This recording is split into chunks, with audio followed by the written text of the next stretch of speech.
আমার যদি একটা মানুষ জিজ্ঞেস করে ঠিক আছে কাজের বুয়া কাজ করি কত ডিফারেন্স লেখাপড়া করতে থেকে আপনার পার্থক্য না আর আমি লেখাপড়া করতে আমার কোনো পার্থক্য না আমার কোনো মূল্য নাই কেন এই অধিকারটা আমি চাই যতক্ষণ আমার যদি আর ম্যাডাম হয় আমার ম্যাডাম বলাইতে হবে বুয়া বলা যাবে না, ম্যাডাম বলা লাগবে। যাদের ম্যাডাম বলতাম তাদের কি বলবো, তাদেরও তো মাইন্ডে লাগবে।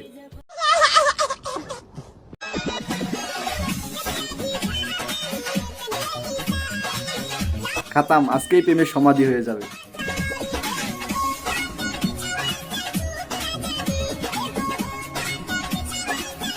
ব্রেকআপ হইলে সবসময় ছেলেরাই প্যারায় পড়ে, মেয়েদের তো অলরেডি 2-3টা ব্যাকআপ থাকেই, একটা যাবে আর একটা আসবে, কোনো সমস্যা নাই।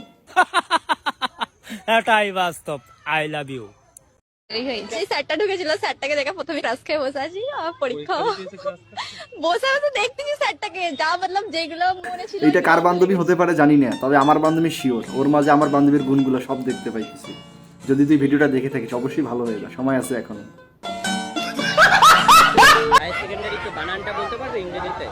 মানছি না, মানবো না। হায়ার সেকেন্ডারি বানানটা ইংরেজিতে? মানছি না, মানবো না।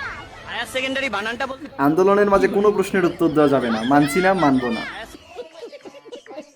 কারণ আমার গোপন অঙ্গে আমার বিচির মধ্যে চিন্তা ধরছিল, যেন আমি তখনই মরে যাই।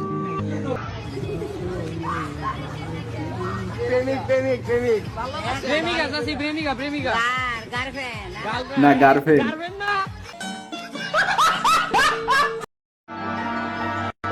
ভালোবেসে বিয়ে করা বউয়ের যন্ত্রণায় হতাশ হয়ে এখন নিজের ঘরের ভেতরই কবর খুঁড়ছেন জাফর নামের এই ব্যক্তি। বউয়ের নানা হুমকি ধামকিতে নিজের মনের কষ্টে এমন সিদ্ধান্ত নিয়েছেন বলে জানান জাফর।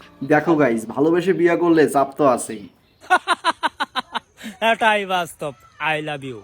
এই নামটি উচ্চারণ করতে হলে তারেক রহমানের অজু করে নামটি উচ্চারণ করবেন, কারণ স্বাধীনতার মহান ঘোষকের সুযোগ্য পুত্র বাংলাদেশের বৃহত্তম রাজনৈতিক দলের চেয়ারপারসন হচ্ছে। তাইলে তো যারা বঙ্গবন্ধুর মূর্তি ভাঙছে তারা সবকটাই তো জাহান্নামে যাবে। 50 बार बोल रहे हैं पढ़ने निकले वाले छात्रों को राजनीति से दूर रहना चाहिए। এটাই বাংলাদেশের রাজনীতি, কুছ ভি হো সাকতা হ্যায়।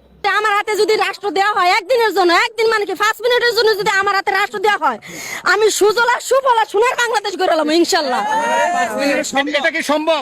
আরে ভাই সম্ভব, মানে 100 বার সম্ভব। সেটা 7 মাসে পারলো না, সেটা আপনি 5 মিনিটে কিভাবে পারবেন? এই জন্য তো বলতেছি ভাই, ছোটবেলায় আমি অলি হইছি, ছোটবেলায় আমি অলি হইছি, আমি পড়াশোনা করছি সিদরাতুল মুনতাহা গিয়া, বুঝছেন? আবার তবে পড়ালেখা করি যা পড়াশোনা করছি সব আখিরাতের জন্য। কোরআনের আমি হাফেজ, মাওলানা, মুফতি, মুফাসসির, মুহাদ্দিস, মুহাজির, তারপর পিএইচডি করছি আজহার ইউনিভার্সিটিতে। আমি প্লেনে যাইনি, কোরআনে জেনে গেছি, জিবরাইল আমার লয়ে গেছে, বুঝছেনি? শুক্রবারে সব। এখানেও কি জিবরাইলের মাধ্যমে এসেছেন? আরে না, শুক্রবার ছাড়া বাকি দিনগুলো তো জিবরাইলের সিট ব্লক থাকে, তাই আজকে বাসে আসছি। माँ खराब हो जाएगा, मैं माँ अम्मा बहन पे आ जाऊंगा, मैं इनकी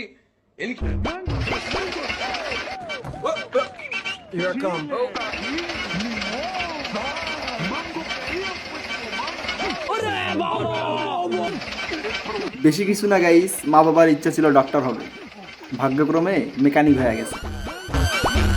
ছাগি নয়, দুধ দিয়েছে পাঠা। এমন আজব ঘটনা ঘটেছে গাইবান্ধা সদর উপজেলার চকচকা গ্রামে। পাঠা ছাগলটির মালিক মোনারুল মিয়া। এই পাঠাটি দুধ দেয় এবং অন্য ছাগলকেও বীর্য দেওয়ার মতো। কি খবর গাইবান্ধার লোকেরা, পাঠার দুধের মজা কিরকম অবশ্যই কমেন্ট করে জানাই দিবা।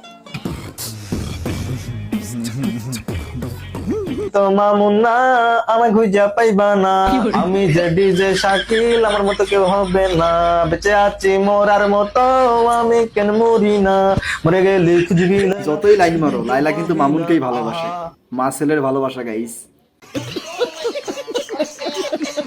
তো আজকের ভিডিও পর্যন্ত। ভিডিও কেমন লাগছে অবশ্যই কমেন্ট করে জানাই দিবা। কেমন লাগছে, ভালো লাগলে অবশ্যই চ্যানেলটি সাবস্ক্রাইব করে দিবা, যাতে নতুন নতুন ভিডিও দেখতে পারো। আজকের জন্য বাই।